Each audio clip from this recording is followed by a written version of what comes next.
നമസ്കാരം, ഇൻസൈഡിലേക്ക് സ്വാഗതം. തുടക്കം മുതൽ തന്നെ ഹമാസിനെ തുരത്തി ഓടിക്കാൻ ഇസ്രായേലിനൊപ്പം കട്ടയ്ക്ക് കൂടെ നിന്ന രാജ്യമാണ് അമേരിക്ക.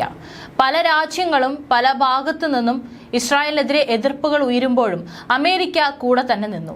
എന്നാൽ യുദ്ധം ഇപ്പോൾ ഏറ്റവും മോശമായ അവസ്ഥയിലേക്ക് കടക്കുകയാണ്. ഇപ്പോൾ അമേരിക്കയ്ക്കും അത് ഒട്ടും നിയന്ത്രിക്കാൻ കഴിയാത്ത അവസ്ഥയിലാണ്. അതുകൊണ്ട് തന്നെ കടുത്ത തീരുമാനങ്ങളാണ് അമേരിക്കയുടെ ഭാഗത്തു നിന്ന് ഇസ്രായേലിനെതിരെ ഇപ്പോൾ ഉയരുന്നത് എന്നാണ് നിലവിലെ സാഹചര്യത്തിൽ നിന്ന് മനസ്സിലാവുന്നത്.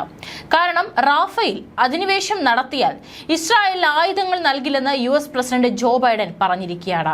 ഇസ്രായേൽ ഏറ്റവും കൂടുതൽ ആയുധങ്ങൾ, യുദ്ധത്തിനാവശ്യമായിട്ടുള്ള ആയുധങ്ങൾ നൽകുന്നത് അമേരിക്കയാണ്. CNN നൽകിയ ഒരു അഭിമുഖത്തിലാണ് റാഫേലിലെ ഇസ്രായേൽ നീക്കത്തിനെതിരെ വിമർശനവുമായി US പ്രസിഡന്റ് നേരിട്ട് രംഗത്തെത്തിയത്. ഇക്കാര്യം താൻ കൃത്യമായി തന്നെ പറയുകയാണ്. ഇസ്രായേൽ റാഫേലിലേക്ക് പോയാൽ അവർക്ക് താൻ ആയുധങ്ങൾ നൽകില്ല. അവർ റാഫേലിലേക്ക് ഇതുവരെ പോയിട്ടില്ലെന്നും US പ്രസിഡന്റ് പറഞ്ഞു. അതേസമയം ഇസ്രായേൽ സുരക്ഷിതമാണെന്ന് ഉറപ്പുവരുത്തുമെന്നും ജോ ബൈഡൻ കൂട്ടിച്ചേർത്തു. റാഫേലിലെ നിലവിലെ സാഹചര്യത്തിൽ ഇസ്രായേൽ കരയാക്രമണം തുടങ്ങിയെന്ന് പറയാനാവില്ല. ജനങ്ങൾ താമസിക്കുന്ന സ്ഥലങ്ങളിലേക്ക് അവർ പോയിട്ടില്ല. പക്ഷേ നെതന്യാഹുവിനെയും ഇസ്രായേൽ ക്യാബിനറ്റിനെയും ഒരു കാര്യം ഓർമ്മിപ്പിക്കാൻ ആഗ്രഹിക്കുകയാണ്. സാധാരണക്കാരായ ജനങ്ങൾ താമസിക്കുന്ന സ്ഥലങ്ങളിൽ ആക്രമണം നടത്തിയാൽ ഇസ്രായേലിന് US പിന്തുണയുണ്ടാവില്ലെന്നും ജോ ബൈഡൻ പറഞ്ഞു. നേരത്തെ ഇസ്രായേലിലേക്കുള്ള ആയുധ വിതരണം US വൈകിപ്പിച്ചിരുന്നു. US പ്രതിരോധ സെക്രട്ടറി ലോയിഡ് ഓസ്റ്റിൻ ആയുധങ്ങൾ നൽകുന്നത് വൈകിപ്പിച്ച കാര്യം സ്ഥിരീകരിച്ചിരുന്നു.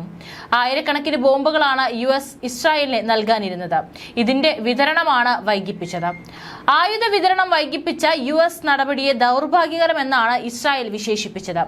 വെടിനിർത്തൽ കരാറിന് സന്നദ്ധമാണെന്ന് ഹമാസ് അറിയിച്ചിട്ടും കഴിഞ്ഞ ദിവസം ഇസ്രായേൽ റാഫയിലേക്ക് കടന്നു കയറിയിരുന്നു.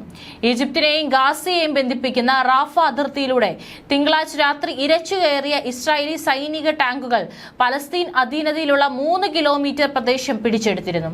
വെടിനിർത്തൽ ഹമാസ് സന്നദ്ധത അറിയിച്ചിട്ടും റാഫേൽ കടന്നു കയറുകയായിരുന്നു ഇസ്രായേൽ സൈന്യം. ഈജിപ്തിനെയും ഗാസയെയും ബന്ധിപ്പിക്കുന്ന റാഫ അതിർത്തിയിലൂടെയാണ് ഇവർ കടന്നു കയറിയത്. ഏതായാലും ഗാസ യുദ്ധം പുതിയ വഴിത്തിരിവിലേക്കാണ് പോകുന്നത്. റാഫ, കറം, അബൂ സലാം അതിർത്തികൾ ഇസ്രായേൽ അടച്ചതോടെ ഗാസയിലേക്കുള്ള ഭക്ഷ്യസഹായ വിതരണം പൂർണ്ണമായും തടസ്സപ്പെട്ടു. റാഫ ക്രോസിംഗിൽ സൈന്യം ഇസ്രായേൽ പതാക നാട്ടി. ഹമാസിന്റെ സൈനിക സാമ്പത്തിക സ്രോതസ് തകർക്കുക എന്നതാണ് റാഫ ആക്രമണ ലക്ഷ്യമെന്ന് ഇസ്രായേൽ പ്രധാനമന്ത്രി ബെഞ്ചമിൻ നെതന്യാഹു പറഞ്ഞു. ഹമാസിന്റെ റാഫയിൽ 4 ബ്രിഗേഡുകളെയും തകർക്കുമെന്നും മുന്നറിയിപ്പ് നൽകി. ബന്ദിമോചനം ഉറപ്പാക്കുകയാണ് റാഫ ആക്രമണ ലക്ഷ്യമെന്ന് വിശദീകരണമുണ്ട്. പലസ്തീൻ ചെറുത്തുനിൽപ്പിന് മുന്നിൽ തോൽവിയടഞ്ഞ ഇസ്രായേലിലെ റാഫ ആക്രമണം കൂട്ടക്കുരുതികൾക്കുള്ള ആസൂത്രിത നീക്കം മാത്രമാണെന്ന് ഹമാസ് നേതാവ് ഒസാമ ഹംദാൻ പറഞ്ഞു. അതേസമയം ഇസ്രായേൽ വ്യോമാക്രമണത്തിൽ പരിക്കേറ്റ ബന്ദിയായ 70-കാരി ജൂഡി ഫെയിൻസ്റ്റൈൻ മരണത്തിന് കീഴടങ്ങിയതായി ഹമാസ് സായുധ വിഭാഗമായ ഗസാം ബ്രിഗേഡ്സ് വക്താവ് അബു ഉബൈദ അറിയിച്ചു. റാഫയ്ക്ക് നേരെ വ്യാപക ആക്രമണം ലക്ഷ്യമില്ലെന്ന് ഇസ്രായേൽ അറിയിച്ചതായി വൈറ്റ് ഹൌസ് പ്രതികരിച്ചു. ഹമാസ് അംഗീകരിച്ച വെടിനിർത്തൽ കരാറിനെ കുറിച്ച് അനൌദ്യോഗിക ചർച്ചയ്ക്കായി ഇസ്രായേൽ സംഘം കെയ്റോയിലെത്തി. ഹമാസ് സംഘവും കെയ്റോയിലുണ്ട്. 33 ബന്ദികളെ ആദ്യഘട്ടത്തിൽ മോചിപ്പിക്കുന്നതാണ് കരാർ.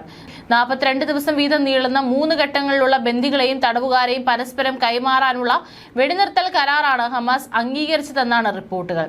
വെടിനിർത്തൽ കരാർ അംഗീകരിക്കാൻ ബന്ധുക്കൾ ഇസ്രായേലിൽ പ്രക്ഷോഭം തുടരുകയാണ്. റാഫ ആക്രമണം വീണ്ടും കൂട്ടക്കുരുതിക്ക് കാരണമാകുമെന്ന് യൂറോപ്യൻ യൂണിയനും അറബ് രാജ്യങ്ങളും പ്രതികരിച്ചു. റാഫ ആക്രമണത്തിൽ നിന്ന് ഇസ്രായേൽ പിൻവാങ്ങിയില്ലെങ്കിൽ വൻ ദുരന്തമായിരിക്കുമെന്ന് UN സെക്രട്ടറി ജനറൽ അന്റോണിയോ ഗുട്ടറൻസ് മുന്നറിയിപ്പ് നൽകി. നെതന്യാഹുവിനും ഇസ്രായേൽ ഉദ്യോഗസ്ഥർക്കുമെതിരെ അറസ്റ്റ് വാറന്റ് പുറപ്പെടുവിക്കണമെന്ന് ആവശ്യപ്പെട്ട് ഡച്ച് അഭിഭാഷക സംഘം അന്താരാഷ്ട്ര ക്രിമിനൽ കോടതിയിൽ അപേക്ഷ സമർപ്പിച്ചു. UN-ൽ പലസ്തീന് പൂർണ്ണ അംഗത്വം നൽകാനുള്ള നീക്കം അനുവദിക്കില്ലെന്ന് ഇസ്രായേൽ അംബാസിഡറും വ്യക്തമാക്കി. UN ഏജൻസികൾ അടക്കമുള്ള അന്താരാഷ്ട്ര സന്നദ്ധ സംഘടനകളെ റാഫയിൽ നിന്ന് തുരത്തി ഓടിക്കാൻ ഒരുങ്ങി ഇസ്രായേൽ സർക്കാർ. ലോകരാഷ്ട്രങ്ങളുടെ എതിർപ്പുകൾ അവഗണിച്ച് കരയുദ്ധത്തിന് യുദ്ധ ടാങ്കുകൾ ഉൾപ്പെടെയുള്ള സന്നാഹങ്ങളുമായി റാഫയിൽ പ്രവേശിച്ചതിന് പിന്നാലെയാണ് ഇസ്രായേൽ മുന്നറിയിപ്പ്.